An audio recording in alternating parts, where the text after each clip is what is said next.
ব্যবসা শুরু করার তো অনেকগুলো রাস্তা আছে তাই না? তার মধ্যে একটা বেশ জনপ্রিয় উপায় হলো পার্টনারশিপ ফর্ম। তো চলুন আজকের আলোচনায় আমরা একেবারে গোড়া থেকে এর একটা ব্লুপ্রিন্ট দেখে নিই। ব্যাপারটা কি জানেন? যখন ঠিকঠাক মানুষগুলো একজোট হয় তখন কিন্তু ম্যাজিকের মতো দারুণ কিছু ঘটে যেতে পারে। ইতিহাস ঘাঁটলে দেখবেন এরকম কত শক্তিশালী পার্টনারশিপের উদাহরণ ছড়িয়ে আছে, যারা শুধু ব্যবসা করেনি, গোটা দুনিয়াটাকেই বদলে দিয়েছে। ঠিক যেমন ধরুন আমাদের অ্যালেক্স আর বেন, ওরা যেভাবে ওদের বেসিক্স শুরু করেছিল। তো আজকে আমরা কি দেখব? আমরা একটা পার্টনারশিপ ফার্মের পুরো জার্নিটা ফলো করব, একদম শুরু থেকে, মানে আইডিয়াটা আসার পর থেকে রোজকার কাজ চালানো, এমনকি তারপরেও কি করতে হয় সবকিছু। আচ্ছা, তাহলে এবার একেবারে মূল আলোচনায় ঢোকা যাক। এই যে আমরা বলছি পার্টনারশিপ ফার্ম, জিনিসটা আসলে কি?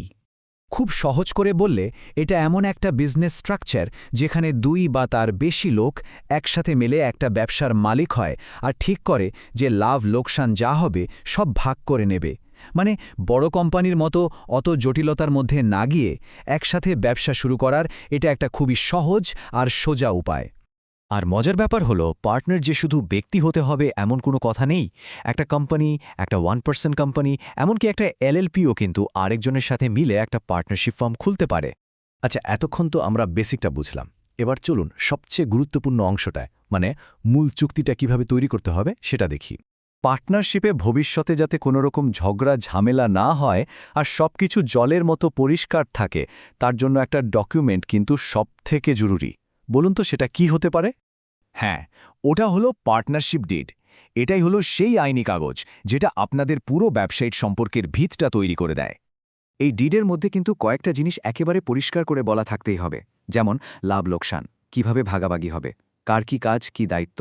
আর হ্যাঁ, সবচেয়ে জরুরি বিষয়টা হলো, যদি কোনো পার্টনার মাঝপথে ছেড়ে যেতে চায় বা ধরুন ব্যবসাটায় বন্ধ করে দিতে হলো, তখন কি করা হবে, সেই প্ল্যানটাও কিন্তু এখানে লেখা থাকা চাই।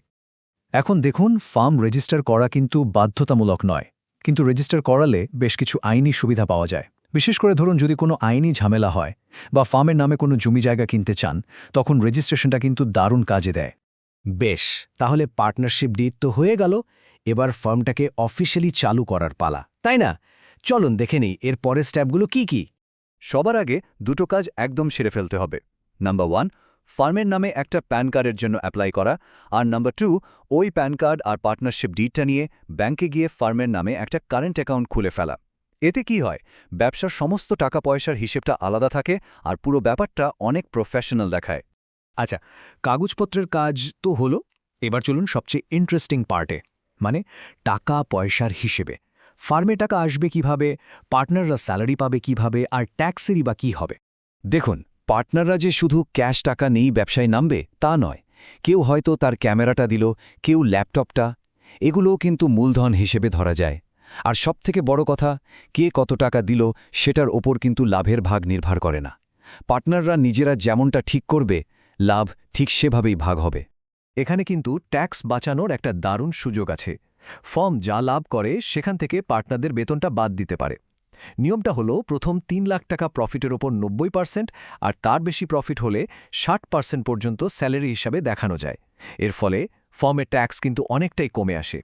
তো পার্টনারদের স্যালারি আর ক্যাপিটালের ওপর ইন্টারেস্ট দেওয়ার পর ফার্মের হাতে যে লাভটা পড়ে থাকে সেটার উপর সোজা ৩০% ট্যাক্স দিতে হয়। হ্যাঁ, এটা কিন্তু অনেক সময় একজন সাধারণ ব্যক্তির ট্যাক্স রেটের থেকেও বেশি। ব্যবসা মানেই কিন্তু শুধু লাভ নয়, তাই না? এর সাথে আরও অনেক দায়িত্ব জড়িয়ে থাকে, যেমন কিছু নিয়মকানুন রোজ মেনে চলতে হয়। আর হ্যাঁ, একটা পরিষ্কার এক্সিট প্ল্যান, মানে ব্যবসা বন্ধ করার প্ল্যানও তৈরি রাখতে হয়।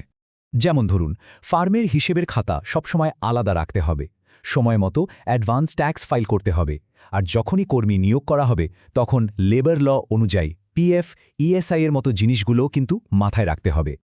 দেখুন, সব ব্যবসা তো আর সারা জীবন ধরে চলে না, এটাই বাস্তব। তাই একটা ব্যবসা শুরু করার প্ল্যান যতটা জরুরি, ঠিক ততটাই জরুরি হলো যদি কখনো বন্ধ করার দরকার পড়ে তাহলে কিভাবে সুন্দরভাবে পুরো ব্যাপারটা শেষ করা যাবে সেই প্ল্যানটাও তৈরি রাখা। এই বন্ধ করার প্রসেসটার জন্য আপনাদের সেই প্রথম চুক্তি অনুযায়ী একটা ডিসলিউশন ডিড তৈরি করতে হবে। ফার্মের ব্যাংক অ্যাকাউন্ট বন্ধ করতে হবে। আর সব সরকারি ডিপার্টমেন্ট যেমন জিএসটি, পিএফ, সবাইকে নিয়ম মেনে জানিয়ে দিতে হবে যে ফার্মটা বন্ধ হয়ে যাচ্ছে। এতে ভবিষ্যতে আর কোনো আইনি ঝামেলা থাকে না। তাহলে শেষ প্রশ্ন এটাই, কোনো বড় আইডিয়ার জন্য পার্টনারশিপ ফার্ম কি সত্যি সঠিক প্রথম পদক্ষেপ? দেখুন, এর সবচেয়ে বড় সুবিধা হল কম নিয়মকানুনের ঝামেলার মধ্যে দিয়ে খুব সহজে এটা শুরু করা যায়।